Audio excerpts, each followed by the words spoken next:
Espero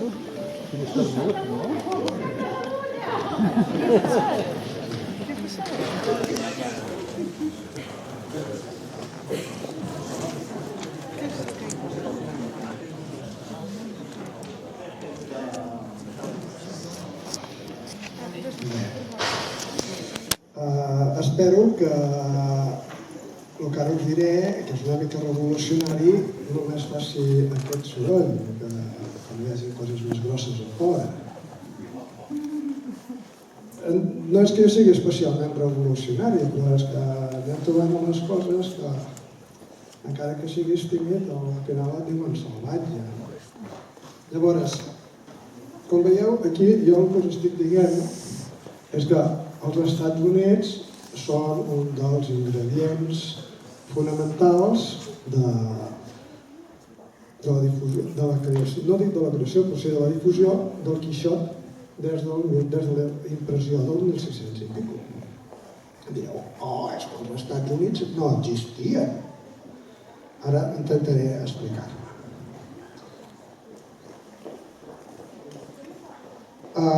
Com a subtítol us dic, original del Quixot no era en anglès, era en català. I ara veureu per què ho dic. I em permeto posar-vos aquest mapa, que segurament molts de vosaltres heu vist, i us suggereixo que us fixeu en les banderes catalanes que hi ha a la costa est dels Estats Units. Resulta que on hi ha més imperi espanyol, de banderes catalanes, o sigui que Espanya és aquí, és a la costa est dels Estats Units. N'hi ha més que Centroamèrica o n'hi ha més que Sud-amèrica.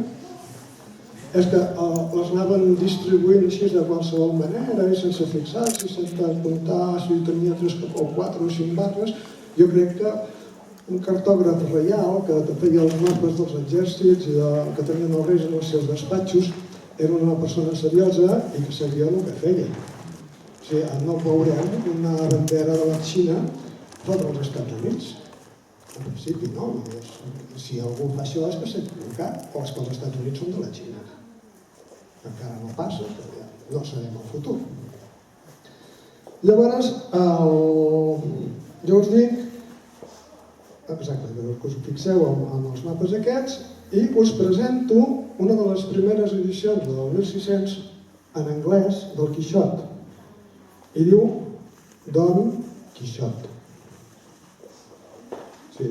No és que jo sigui que ho vulgui fer entrar el clau per la cabota, no, és que aquests senyors, quan editen el Quixot, hi ha unes versions que diuen Don Quixote, hi ha unes altres que diuen Don Quixot. I em pregunto, d'on treuen aquests anglesos que és Don Quixot?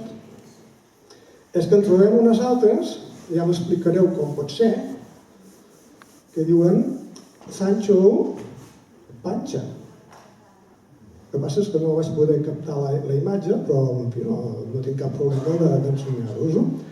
Si es diu Sancho Panxa, com pot haver-hi una edició de l'anglès que tradueixi panza en anglès en panxa? Què sabien aquella gent?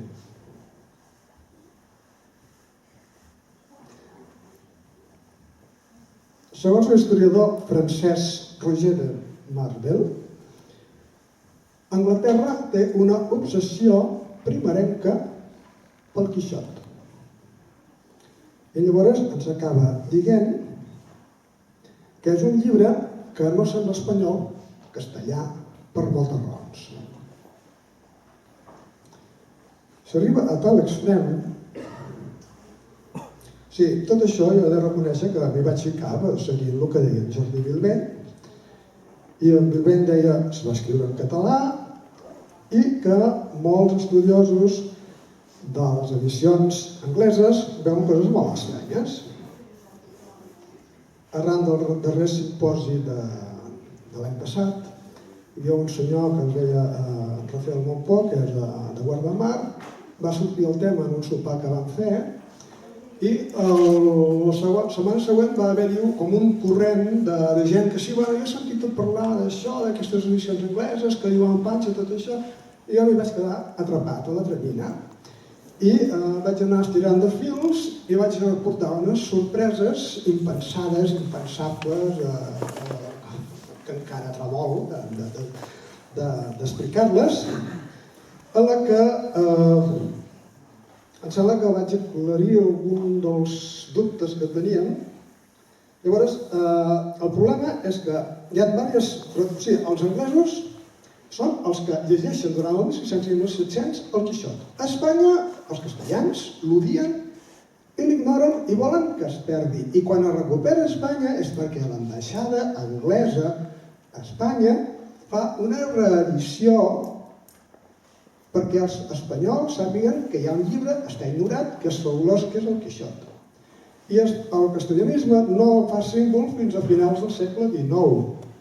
O sigui, perdoni, un espanyol del 1850 possiblement no sabia què era el Quixot ni qui era Cervantes. Són els anglesos que estan fent aquestes traduccions primerenques, els que diuen que Espanya ha de tornar a saber qui és el Quixot i qui és el Cervantes. Que és una cosa sorprenent, que sembla que estigui fent una broma.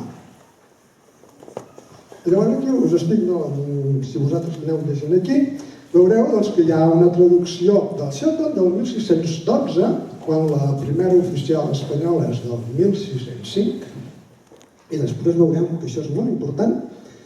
Després hi ha unes altres, durant tot el 1600, llavors hi ha un senyor que posa pansa, amb C trencada, un altre que posa panxa, no posen panxa, és que aquestes versions del castellà en anglès no poden donar aquestes paraules catalanes.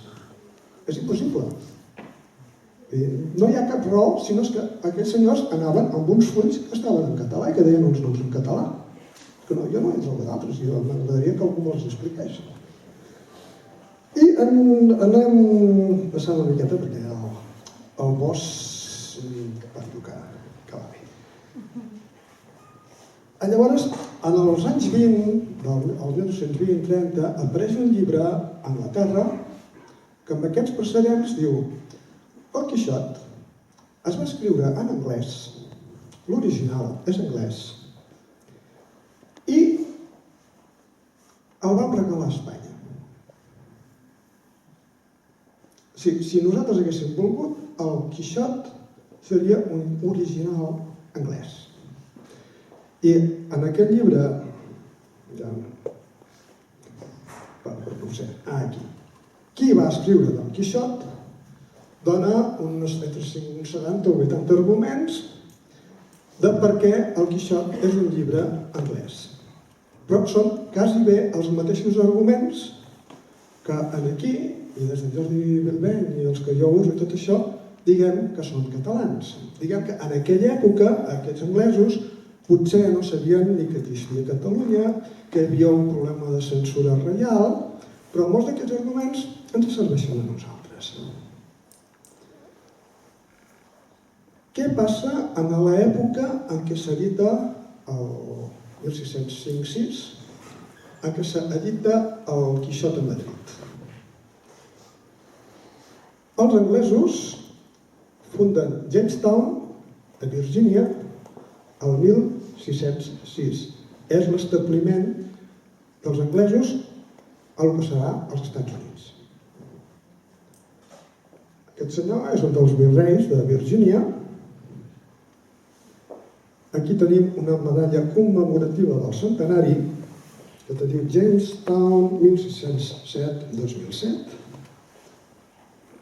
Aquí tenim la reina d'Anglaterra, perquè quedi clara la data, en visita oficial pels centenari de la colonització anglesa de Nord-Amèrica, que va a Jamestown, i aquí li estan donant les floretes als nens que la reben.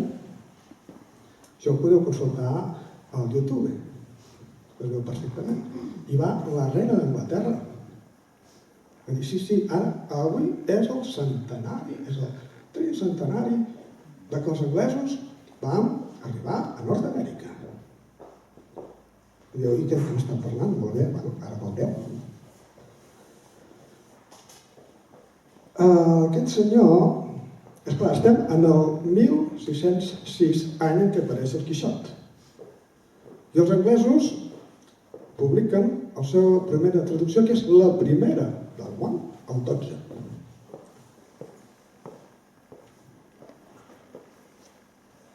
Llavors ens trobem a la dedicatòria d'aquesta primera traducció que fa Thomas Shelton, que us la llegiré traduïda. Molt honorable senyor, havent traduït fa uns 5 o 6 anys, sí, estàvem al 12, 5-6 anys, 1705, quan es va editar l'edició Prínceps de Madrid, la primera edició. Diu un senyor que està a Anglaterra que el va traduir immediatament.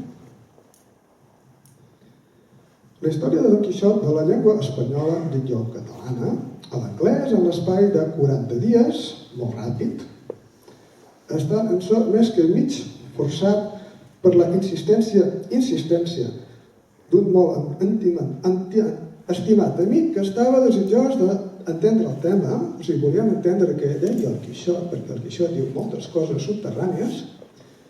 D'haver-lo repassat per sobre ho vaig deixar a un costat, o sigui, és una cosa que es fa amb urgència i es queda dormint en un calaix. La vaig deixar molt de temps oblidat en un racó i tan poc mirada de ma part que cap vegada li vaig posar mà per revisar-la o corregir-la. Fins que, d'acord amb altres dels meus amics, jo entenc que tramants, bessons, societats secretes o el que sigui, vaig estar content de deixar que sortís a la llum, evitar-lo. Condicionat que algun dels escrutés i esmenés els errors, sí, esclar, potser és una persona que sap català o castellà, però no sap prou anglès com per editar un llibre i necessito que em confirmis que el que he posat s'entén bé en anglès. Condicionant això, que els errors escapats, els que els meus assumptes m'impedien submergir-me en aquest treball, ara entenc per part de l'impressor que la còpia no corregida, si la van fer sense corregir, es va presentar a la vostra senyoria, o sigui, un protector, fet que primer m'ha provocat un punt de disgust perquè, com podria passar, temo molt, provarà de ser poc treballada i digna, ja sigui de la vostra noble vista o de la vostra protecció. Llavors, anem aquí. Qui firma? El més afectuós servitor, diem que Cervantes es deia servent, el vostre servitor, el vostre servant, Thomas Shelton. És el traductor, és un pseudònim i aquest personatge no existeix i no es troba res sobre ell. Dues pistes. El Quixot fou traduït, i això ho diu aquell llibre que us he explicat, de l'anglès abans del 1602. L'edició de Madrid oficialment és del desembre del 5. Això ho diuen els estudiosos anglesos. Perdona, has dit 2 o 12? 2. O sigui, 3 anys o 4 abans de que es publiqués a Madrid. Conclusió dels britànics, l'original era en anglès. James Fitzmaurice Kelly, en el diccionari bla bla bla de no sé quantos, diu que el problema és que aquest protector de la traducció anglesa, que allà li dona el títol de Lord Walden, va deixar de ser Lord Walden per passar a compte de Suffolk el 1603. I amb això estan datant que el llibre és del 2 o del 3. Perquè a la persona a què se li dedica i que se suposa que dona la protecció, a partir del 3 ja no té el càrrec que li donen. O sigui que, després ja ho he comentat alguna vegada amb en Jordi, i en Jordi diu segurament l'original en català es va publicar el 1595. I ara sí que es pot entendre que hi hagi una traducció en anglès al 2, 7 anys després. Què passa? Que l'edició catalana està desapareguda. Que els autors que veuen que la seva edició està perseguida i condemnada, diuen, aquest llibre sortirà en una altra llengua, en un altre país. Com li passa a l'Orland Furiós, com li passa al Cortesà de Castelló i com passa a tants altres llibres.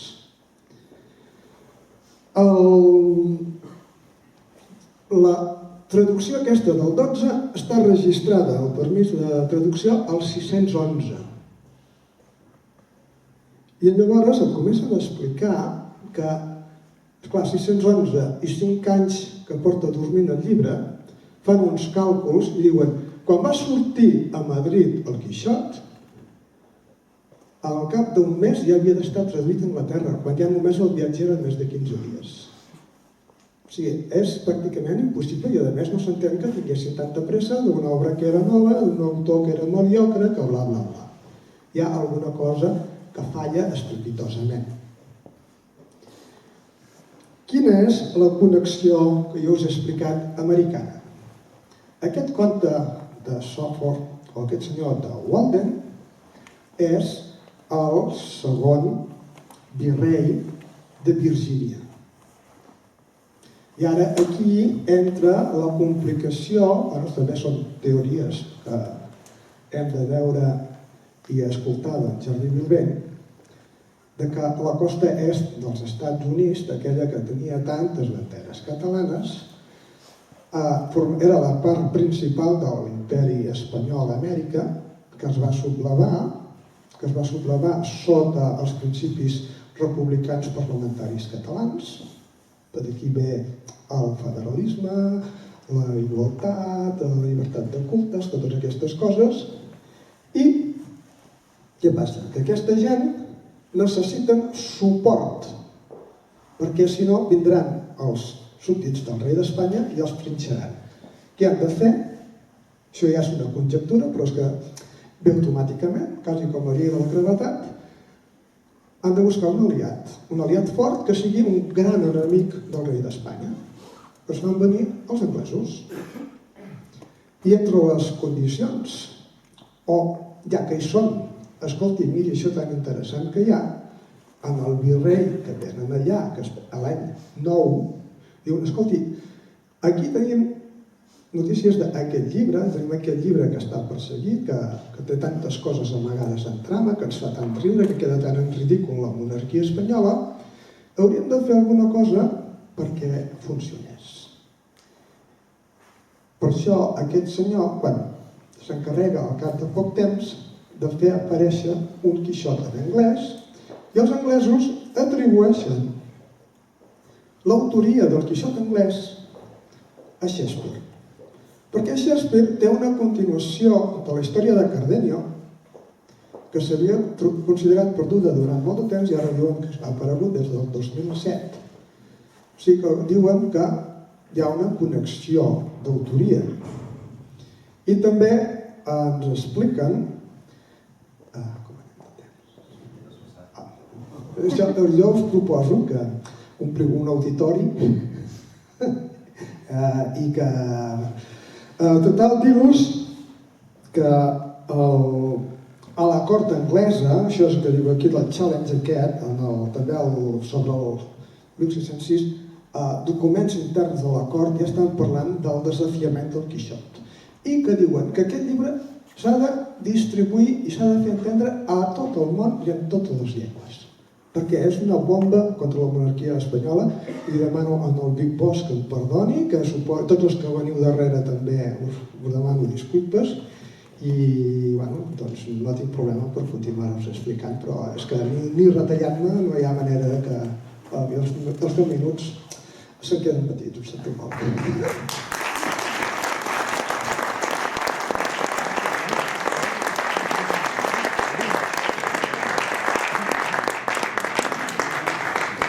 Bé, de fet, si tinguéssim